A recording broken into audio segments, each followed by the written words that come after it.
xildhibaanada golaha wakiilada ee Somaliland ayaa cod u qaaday maanta 6 xubnood oo kamid ah xubnaha cusub ee komishanka doorashooyinka Somaliland.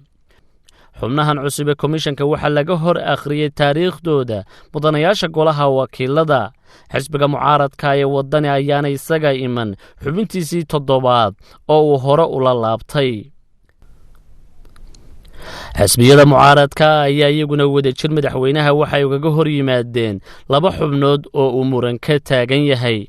ciidamada booliska ayaa xoog loo soo buuxdhaafiyay golaha wakiilada iyo dhammaan wadooyinka soo gala. sidoo kale ciidamada madaxtooyada ayaa u muuqday kuwo heegan ugu jiray haddii ay rabshado yimaadaan inay jawaab ka bixiyaan.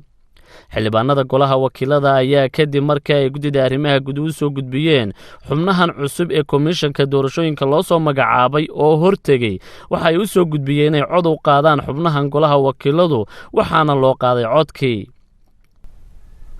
waxaa soo xaadiray fadhigan 65 xildhibaan waxaanay u qaadeen cod mid ah. ugu horeyntii waxaa loo codeeyey xubnaha kale maxamed daahir jaamac dhoodi, cabdiraxmaan maxamed ismaaciil dixood, mustafa maxamed daahir, xasan yuusuf ducaale. intaas dhammaantood waxaa la siiyey codka kalsoonida.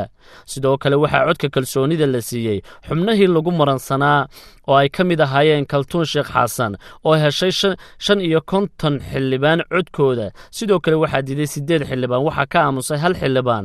waxaa guddoomiyuhuna ma uu codayn. injineer cabdirashiid maxamuud cali riyaraac oo ahaa xubinta muranka ugu weynaa uu ka taagnaa ayaa waxa uu codeeyey 50 xildhibaan, waxaa diiday 13 xildhibaan, waxaa ka aamusay 1 xildhibaan. guddoomiyuhuna ma uu codayn. xisbiyada mucaaradka ayaa ka soo horjeestay in komishanka lagu daro cabdirashiid riyaraac oo ay ku tilmaameen xubin ka mid ah xisbiga kulmiye iyo kaltuun oo ka mid ahayd komishankii hore oo isaga laftigiisa u muran ka dhashay. xukuumadda madaxweyne biixe ayaa xoogga saartay inay komishankan cusub sidiisa lagu ansixiyo oo ay indhaha ka qarsato xubnaha xisbiyada mucaaradka ah ay ka hor yimaadeen. waxaanay arrintani meesha ka saaraysaa in la fisho inay dalka ka dhacdo doorashooyinkii fooda inagu soo hayey oo u muuqday kuwo heshiis laga gaadhay kadib markii muddo 2 sano ah muran arrintaasi ku saabsan uu soo taagnaa.